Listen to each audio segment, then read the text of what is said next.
Le plan social proposé par Ford pour le site de Blanquefort, validé hier soir par la Directe. Selon les syndicats, entre 300 et 400 salariés pourraient être éligibles à la pré-retraite. Quelques dizaines d'autres pourraient être reclassés dans l'usine voisine GTF, codétenue par Ford et par Magna, le Canadien.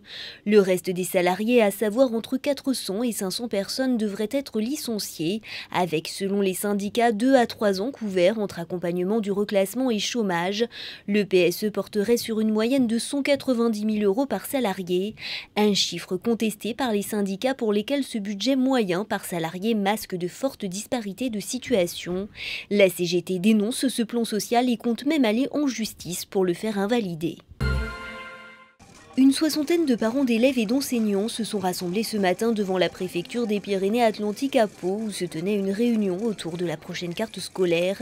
Ils dénoncent notamment les projets de fermeture de postes dans le cadre du dispositif Plus de maîtres que de classes. Visite de chantier de l'AMECA aujourd'hui à Bordeaux, à 4 mois de l'inauguration officielle. L'AMECA, c'est le regroupement de 3 agences culturelles sur 18 000 m². Cet espace conçu pour les professionnels accueillera également du public, d'où sa forme non pas en arche comme on pourrait le croire à première vue, mais en forme de boucle qui symbolise le passage du public à l'intérieur de l'édifice. Coût de l'opération 60 millions €. L'affiche des prochaines fêtes de Bayonne, qui auront lieu du 24 au 28 juillet prochain, a été dévoilée aujourd'hui à la mairie de Bayonne. C'est celle réalisée par Marjorie Goualard qui l'a emportée. Le dessin de la jeune femme représente plusieurs scènes des fêtes, telles que la tradition, le jeu, la danse, la musique, mais aussi la joie. Un honneur pour la jeune graphiste née à Bayonne qui exerce actuellement à Bordeaux.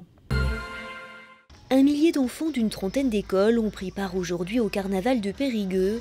Au programme, des jeux, des ateliers, mais aussi de la musique. Les adultes ont pu rejoindre les petits et prendre part au carnaval en fin d'après-midi, avec la déambulation de Pétassou à travers la ville, suivie de son jugement et de sa traditionnelle crémation.